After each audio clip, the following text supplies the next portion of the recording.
नमस्ते। हिंदी क्लास में सबका स्वागत है। हम आस्वादन कर रहे थे श्री उपेंद्र नाथ अश्क द्वारा रचित एकांकी सूखी डाली। दादाजी के कहने पर घर के सभी लोग बेला को आदर दे रहे हैं, उसे कुछ ज़्यादा ही स्नेह दे रहे हैं। वे लोग बेला का समय नष्ट न करना चाहते हैं। सारी महिलाएं मिलकर पड़ोस के घर में हुई बातें कहकर हंस रही थी, लेकिन बेला के आने से हंसना बंद कर देती हैं। बेला को आदर के साथ बैठने के लिए कहती हैं। फिर नीरवदा छा जाती है, जिसमें एक प्रकार की घुटन है। बेला बाहर की ओर चल पड़ती है। नीरवदा मतलब साइलेंस, घुटन मतलब सफोकेशन। महिलाएं हंस रही थी, लेकिन बेला के आने से अचानक हंसी बंद हो जाती है और वहाँ साइलेंस यानी सन्नाटा छा जाती है। इंदु बेला से कहती है, बैठी भाभी जी, आप चली क्यों? बेला मुड़कर क्लांत तथा भारी स्वर में, क्लांत मतलब मुरझाया हुआ, सैड, अर्थात बेला बहुत उदास है। बेला दुखी आवाज में कहती है, मैं तो इधर ही जा रही थी, यूं ही जाते जाते खड़ी हो गई। मैं आपकी हंसी में बाधा नहीं डालना चाहती। बाधा मतलब विघ्न, ऑब्स्टेकल। खिन्न हंसी के साथ, खिन्न मतलब उदास, दुखी यानी उदासी से वह हंसती है और कहती है, आप हंसिए और कह कहे लगाएं। इतना कहकर चुपचाप अहाते के दरवाजे से निकल जाती है। यानी सारी महिलाएं हंस रही थी। अचानक बेला के आने से वे लोग हंसना बंद कर देती हैं। बेला को यह अच्छा नहीं लगा और बेला उनके हंसी में बाधा यानी विघ्न नहीं डालना चाहती और वह वहाँ से उदास होकर चली जाती है। मंजली बहू कहती है, मैं कहती थी ना कि इस ओर न आओ, मेरी मुई आदत हुई हंसने की। बेला की उदासी देखकर मंजली बहू डर गई और वह कहती है कि उसे हंसने की बुरी आदत है। इंदु कहती है, अब एक यही स्थान था बैठने को। मंजली बहू कहती है, हम हंसती हैं तो हंसती हैं दिल से। और छोटी बहू को अध्ययन में बाधा पड़ती है। अध्ययन मतलब पढ़ाई, स्टडीज। बाधा मतलब ऑब्स्टेकल। मैं कहती हूँ, दादाजी को यदि पता चल गया कि हमारे यहाँ बैठने से छोटी बहू के पढ़ने में खलल आता है तो वे, खलल मतलब इंटरप्शन। दादाजी ने इन लोगों को चेतावनी दी थी, वार्निंग दिया था। इंदु, किंतु यही एक जगह थी पर्दे वाली मतलब कर्टन वाली। मंजली बहू, तुम भूल गई, हमें ही तो दादाजी ने खास तौर पर सतर्क रहने के लिए कहा था। कहा लगाकर फिर हंस पड़ती है वह। मैं कहती हूँ, चलो मेरे कमरे में। मंजली बहू अपने कमरे में बैठने के लिए सबको बुलाती है। सतर्क मतलब अलर्ट। यहाँ देखिए, सारी महिलाएं सोचती है कि उनके हंसी के कारण बेला परेशान है, वह डिस्टर्ब हो जाती है। लेकिन बेला क्या सोचती है? बेला सोचती है कि सारी महिलाएं उसे पराया समझती हैं, उसे अवॉइड कर रही हैं। मंजली बहू की बातें सुनकर इंदु डर जाती है और वह कहती है, मुझे तो दादाजी के कपड़े धोने हैं, मैं चली। इतना कहकर वह वहां से चली जाती है। मंजली भाभी, ठीक है, तुम लोग अब यहाँ इतना न बैठा करो। फिर बड़ी बहू से वह कहती हैं, हम तो गोदाम में जा रही थी, चलो गेहूँ चढ़वा ले। गेहूँ मतलब वीट, चढ़वा ले मतलब अलग कर ले। छोटी बहू तो कब की गई हुई है, फिर तो अंत हो जाएगा दिन और महरियाँ चली जाएगी। महरियाँ मतलब सर्वेंट्स, नौकरानियाँ। मंजली भाभी कहती है शाम हो रही है, नौकरानियाँ चली जाएगी, उससे पहले गोदाम में जाकर गेहूँ अलग कर दे। सारी महिलाएं अपना काम करने के लिए जा रही हैं। बड़ी बहू मंजली भाभी से कहती है, मैं तो फंस गई मंजली की बातों में, चलो चलो। अर्थात मंजली बहू की बातें सुनकर वह भी हंस पड़ी, इसलिए वह फंस गई और वह भाभी से कहती है कि चलो वे लोग गेहूँ चढ़वाने जाएंगे। मंजली भाभी और बड़ी बहू चली जाती है। मंजली बहू पारो को कहती है, पारो कौन है यहाँ, नौकरानी है। मंजली बहू जो हंसने की आदत है, गॉसिप करने की आदत है, वो है मंजली बहू। मैं कहती हूँ पारो चल मेरे कमरे में, यहाँ चलकर बैठ। पारो, मुझे तो जाना है भाभी, लल्ला आ गया होगा, ना मिली तो चिल्लाएगा। पारो भी जाना चाहती है और वह कहती है उसका बेटा आया होगा, पारो न मिली तो वह रोएगा। तब मंजली बहू अपने आप से कहती है, यह छोटी बहू तो बाज सी आकर सबको डरा गई। बाज सी मतलब ईगल की तरह आकर, ईगल की तरह अचानक आकर सबको डरा कर गई। और यह कहकर वह हंसती है। बाहर से बड़ी भाभी आती हुई दिखाई देती है, भाग कर उसके पास जाती है। मंजली बहू अब किसके पास जाती है, बड़ी भाभी के पास। दादाजी का बड़ा पुत्र जो शहीद हुआ था, उसकी पत्नी है बड़ी भाभी। मंजली बहू, सुनी तुमने मलावी की बात, खोद डाली उसने सारी की सारी छत। कहा लगाती है मतलब वह हंसती है। पड़ोसी के घर में हुई बात बड़ी भाभी को बता रही है। बड़ी भाभी, मलावी ने छत खोद डाली। मंजली बहू उसे अपने साथ लेकर कमरे की ओर जाती हुई, उसे मतलब यहाँ बड़ी भाभी को अपने साथ लेकर मंजली बहू अपने कमरे में जाती है। हाँ हाँ भाभी, राज मजदूर छत बनाकर गए थे कि आ गई मलावी मारो मार करती। बड़ी भाभी, पर मंजली बहू, चलो मेरे कमरे में, वहाँ चलकर सब बताती हूँ, यहाँ तो छोटी बहू की पढ़ाई में बाधा पड़ती है। मंजली बहू बड़ी भाभी को अपने कमरे की ओर ले जाती है। बाहर परेश और बेला बातें करते हैं। बेला आर्द्र कंठ से मतलब रुआऊ सी आवाज में रोती हुई, बहुत सैड है वह। बेला कहती है, आप मुझे मेरे मायके भेज दीजिए, मुझे ऐसा लगता है जैसे मैं अपरिचितों में आ गई हूँ। अपरिचित मतलब स्ट्रेंजर्स। कोई मुझे नहीं समझता, किसी को मैं नहीं समझती। मतलब बेला यहाँ अपने पति से शिकायत कर रही है कि वह स्ट्रेंजर्स के बीच में आ गई है, कोई भी उसे नहीं समझती और वह किसी को भी समझ नहीं पा रही है। परेश, आखिर बात क्या है, कुछ कहो भी। बेला, मैं जाती हूँ तो सब खड़ी हो जाती है, बड़ी भाभी, मंजली भाभी और माँ जी तक। मेरे सामने कोई हंसता नहीं, कोई मुझसे अधिक समय तक बात नहीं करना चाहता। सब मुझसे ऐसे डरती है जैसे मुर्गी के बच्चे बाज से।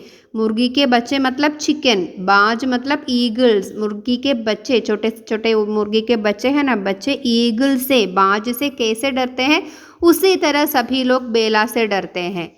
अभी अभी सब हंस रही थी, ठहाके पर ठहाके मार रही थी।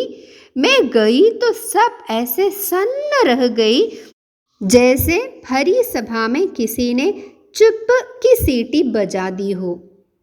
बेला कहती है जब वो जाती हैं तब माँ जी तक, माँ जी मतलब यहाँ छोटी भाभी तक, बेला सबसे छोटी हैं, लेकिन बेला के आने पर सभी लोग, घर के बाकी औरतें खड़ी हो जाती हैं और वे लोग जब हंसती हैं, बेला के आने पर हंसी बंद कर देती है, सन्न रह जाती है। सन्न रह जाना मतलब चुप रह जाना, जैसे किसी ने चुप होने के लिए सीटी बजा दी हो, सिग्नल देने के लिए विसिल बजा दी हो। परेश की समझ में कुछ नहीं आ रहा है। परेश कहता है, पर इसमें कौन सी बुरी बात है, ऐसा वो सोचता है। बेला, और कोई मुझे काम को हाथ लगाने नहीं देता, मतलब उसे घर के काम करने नहीं देता। तनिक सा भी काम करने लगूं तो सब भागी आती हैं। तनिक सा मतलब थोड़ा सा भी। सब मेरा इस प्रकार आदर करती हैं मानो मैं ही इस घर में सबसे बड़ी हूँ। बेला कहती है कि इस घर के लोग उसे कुछ ज़्यादा इज्जत दे रहे हैं। वह ही इस घर में सबसे छोटी है, लेकिन इस घर के लोग उसे सबसे बड़ी समझती है अब। बेला इससे बहुत उदास है। परेश कहता है, मैं नहीं समझता तुम क्या कहती हो। तुम्हें शिकायत थी कोई तुम्हारा आदर नहीं करता, अब सब तुम्हारा आदर करते हैं। तुम्हें शिकायत थी कि तुम्हें सबसे दबना पड़ता है, अब सब तुमसे दबते हैं। मतलब पहले बेला को सबका कहना मानना पड़ता था, अब सब बेला का कहना मानते हैं। बेला सबसे दबती थी, दबना मतलब सप्रेस होना, अब सब लोग बेला से दब रहे हैं। और वह ये भी कहते हैं कि तुम्हें शिकायत थी कि तुम सबका काम करती हो, अब सब तुम्हारा काम करते हैं। आदर सत्कार आराम, न जाने तुम क्या चाहती हो। इतना कहकर वह तेजी से सीढ़ियां चढ़ जाता है, मतलब ऊपर अपने कमरे में चला जाता है। परेश को वास्तव में गुस्सा आ रहा है, क्योंकि बेला पहले कुछ और चाहती थी, अब वह कुछ और कहती है। यानी पहले वो आदर चाहती थी, अब वो आदर नहीं चाहती है। पहले वो समय चाहती थी पढ़ने के लिए, अब वो उल्टी बातें कर रही है। बेला निढाल होकर कुर्सी में धंस जाती है, मतलब बहुत थकी हुई कुर्सी में बैठ जाती है। न जाने मैं क्या चाहती हूँ, और फिर सिसकने लगती है, मतलब रोने लगती है। न जाने मैं क्या चाहती हूँ, पर मैं इतना जानती हूँ कि मैं ये सब आदर सत्कार सुख आराम नहीं चाहती। बेला वास्तव में समझ नहीं पा रही है कि वह वास्तव में क्या चाहती है, लेकिन वह इतना जानती है कि उसे इस तरह की आदर सम्मान नहीं चाहिए। बाहों में मुंह छिपाकर सिसकती है, मतलब वह रोने लगती है। इंदु हाथ में कुछ मैले कपड़े लिए हुए बाहर के दरवाजे से प्रवेश करती है। मैले कपड़े मतलब गंदी कपड़े, डर्टी क्लोथ्स। इंदु, भाभी जी। बेला उसी प्रकार चुप बैठी रहती है। इंदु बेला के कंधे को हिलाकर, भाभी जी, भाभी जी। बेला मुंह ऊपर उड़ाती है। इंदु, हैं भाभी जी, आप तो रो रही हैं। बेला आंखें पोंछकर, नहीं, मैं रो नहीं रही, पर इंदु, परमात्मा के लिए मुझे जी जी कह के न बुलाया करो। बेला कहती है कि भगवान के लिए उसे आदर से जी जी कह के न पुकारना। इंदु, तो भला ये कैसे हो सकता है? आप मुझसे बड़ी हैं और फिर आप मुझसे कहीं अधिक पढ़ी लिखी हैं। तब इंदु कहती है, यह कैसे हो सकता है? भाभी जी, आप मुझसे बड़ी हैं और पढ़ी लिखी भी हैं। बेला कहती है, पहले तो तू मुझे योम जी जी करके नहीं बुलाया करती थी। इंदु, मैं तो मूर्ख डहरी भाभी जी, दादाजी ने कहा था। बेला सहसा चौंक कर, दादाजी ने क्या कहा था? इंदु कहती है, वह तो पहले मूर्ख थी, मूर्ख मतलब फूल थी, कुछ नहीं जानती थी, लेकिन दादाजी ने कहा था। यानी इंदु अपने भोलेपन से वो बताती है कि दादाजी के कहने पर ही वह ऐसे बुला रही हैं। अब बेला जान चुकी है कि दादाजी ने कुछ ज़रूर कहा है। वह इंदु से पूछती हैं दादाजी ने क्या कहा। इंदु: उन्होंने सबको समझाया था कि घर में सबको आपका आदर करना चाहिए। इंदु बताती है कि दादाजी के कहने पर घर के सभी लोग बेला का आदर कर रहे हैं। तब बेला पूछती हैं, किंतु उन्होंने ये सब क्यों कहा? मैंने तो कभी उनसे इसकी शिकायत नहीं की। बेला पूछती है कि दादाजी ने सब लोगों से ऐसा क्यों कहा? बेला ने दादाजी से कोई शिकायत नहीं की थी। शिकायत मतलब कंप्लेन नहीं की थी। इंदु: शायद छोटे भैया ने उनसे यह कहा था कि आपका जी यहाँ नहीं लगता, आप बाग वाले। यानी इंदु कहते हैं कि दादाजी से छोटे भैया कौन है? परेश, यानी बेला का पति और इंदु का भाई। इंदु कहती हैं शायद परेश ने कहा होगा दादाजी से बेला अलग रहना चाहती है, बाग वाले मकान में रहना चाहती है, बेला यहाँ खुश नहीं है। अब बेला समझ गई। बेला कहती है, ओह यह बात है। इंदु कहती है, दादाजी और सब सह सकते हैं, किसी का पृथक होना नहीं सह सकते। मतलब इंदु कहती है कि दादाजी इस घर से किसी को अलग रहना पसंद नहीं करेंगे। बाकी सारी गलतियां दादाजी सहन कर सकते हैं, टॉलरेट कर सकते हैं, लेकिन किसी का अलग होना यानी अलग होकर किसी और घर में रहना वे सहन नहीं करेंगे। हम सब एक महान पेड़ की डालियां हैं, वे कहा करते हैं। इंदु दादाजी जो हमेशा कहते थे ना, वही बातें इंदु यहाँ कहती है। और इससे पहले कि कोई डाली टूटकर अलग हो, मैं ही इस घर से अलग हो जाऊंगा। दादाजी ने कहा था ना, किसी के अलग होने से पहले दादाजी इस घर से अलग हो जाएंगे। सो वही बात इंदु बेला को सुना रही हैं। फिर वह कहती हैं, और उन्होंने हम सबको समझाया कि हम आपका आदर करें और काम करें व आपको पढ़ने पढ़ाने का समय दे। इंदु कहती है कि दादाजी ने ही वे सभी लोगों से कहा है कि बेला को पढ़ने का अवसर दे, बेला का काम किया जाए वे सभी लोग, और बेला को तंग न किया जाए और बेला को आदर दे आदि। लेकिन बेला कहती हैं, पर मैं तो आदर नहीं चाहती और मैं तुम सबके साथ मिलकर काम करना चाहती हूँ। यानी बेला सभी लोगों से मिलजुल कर रहना चाहती है, अब मिलकर काम करना चाहती है, वो आदर नहीं चाहती है सभी से। इंदु: यह कैसे हो सकता है भाभी जी? बेला दीर्घ निश्वास छोड़ती हुई, दीर्घ निश्वास मतलब गहरी सांस छोड़ती हुई बेला कहती है, आप लोगों ने मुझे कितना गलत समझा और मैंने आप लोगों को कितना। बेला कहती है कि यहाँ के लोग बेला को गलत समझ रहे थे। वे लोग सोच रहे थे कि बेला को आराम चाहिए, वो कोई काम करना नहीं चाहती हैं और सबसे मिलजुल कर रहना उसे पसंद नहीं है और वह सबसे सम्मान चाहती हैं, रिस्पेक्ट चाहती हैं। बेला क्या सोच रही थी? बेला सोच रही थी कि यहाँ के लोग उसे पराया समझते हैं। वे बेला को कुछ ज़्यादा सम्मान देने लगे, इसलिए बेला स्वयं को उपेक्षित सी महसूस करने लगी। उपेक्षित से महसूस करना मतलब फीलिंग नेग्लेक्टेड।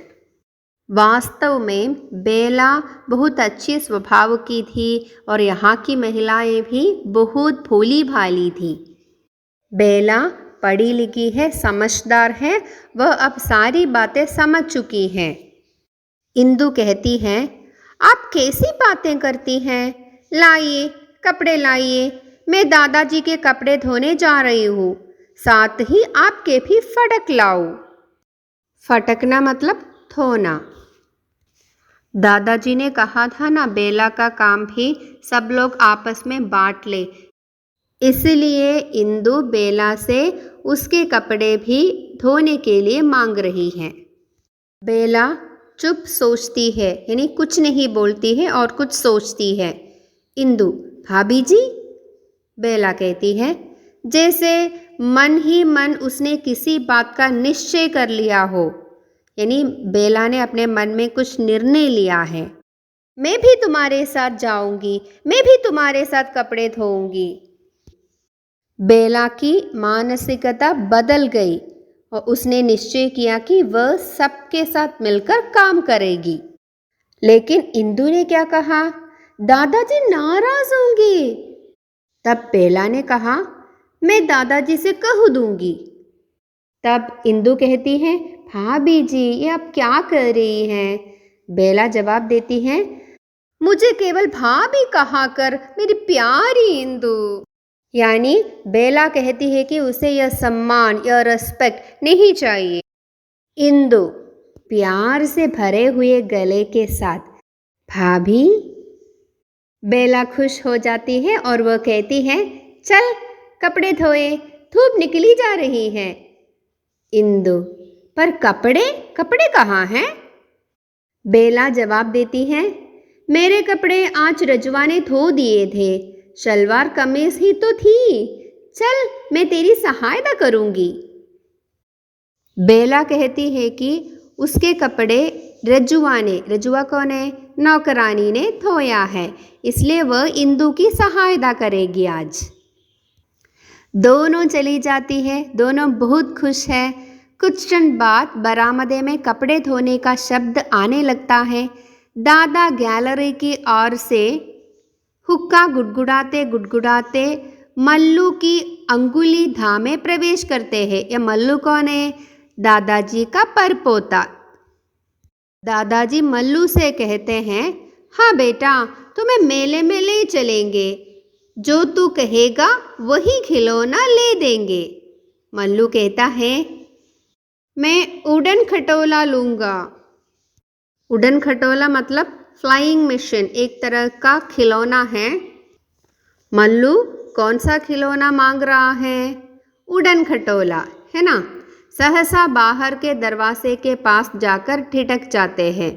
दादा बाहर के दरवाजे के पास जाते हैं तो उन्होंने वहाँ क्या देखा? बहुत आश्चर्य से दादा ने देखा कि हे छोटी बहू। दादाजी को क्यों आश्चर्य हो रहा है? क्योंकि छोटी बहू क्या कर रही है?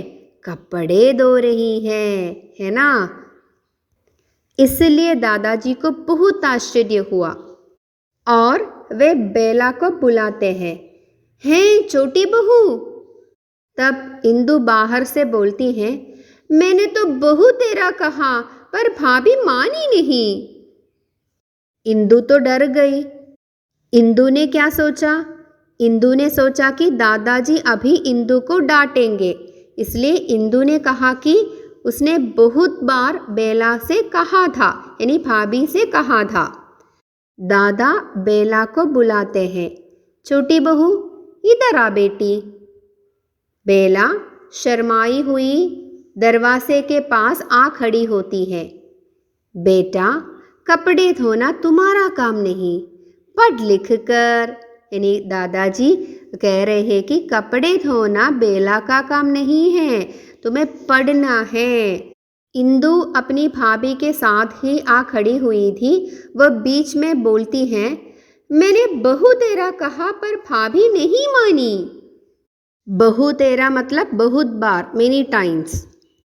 लेकिन दादा को इंदु के स्वर का अनादर अच्छा नहीं लगा। उन्होंने कहा, इंदु तुझे कितनी बार कहा है कि आदर से। दादाजी को ऐसा क्यों लगा कि इंदु रिस्पेक्ट आदर नहीं दे रही है? क्योंकि उसने बेला को सिर्फ भाभी कहा, भाभी जी नहीं कहा, है ना।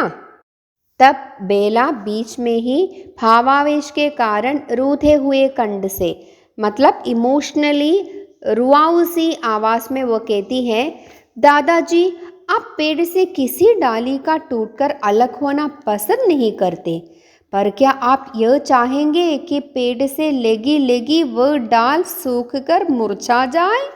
इसके बाद बेला सिसक उठती है, हुक्के की गुड़गुड़ाहट एकदम बंद हो जाती है। मतलब दादाजी कुछ नहीं कहते, वे बेला की बातों से सहमत हो जाते हैं। पर्दा सहसा गिर पड़ता है।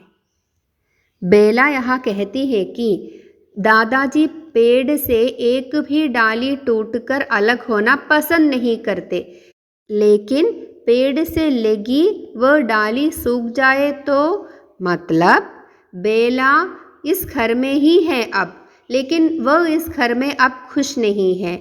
वह इस घर में सभी लोगों से मिलजुल कर रहना चाहती है, अब खुशी से रहना चाहती है, सबकी खुशी में शामिल होना चाहती है। इस प्रकार परिवार एक सूत्र में बंधा रहा। उसकी कोई भी डाली न तो सूखी और न ही टूटकर अलग हुई। दादाजी विचार तथा वातावरण की विभिन्नता के कारण पैदा होने वाली अशांति को खत्म करके परिवार के सदस्यों में आपसी प्रेम, सहयोग, सहनशीलता और उदारता की भावना को जन्म देने में सफल रहे और इस प्रकार संयुक्त परिवार की एकता की रक्षा का उनका प्रयास पूर्ण सफल रहा। अगले वीडियो के साथ फिर मिलेंगे, तब तक के लिए धन्यवाद।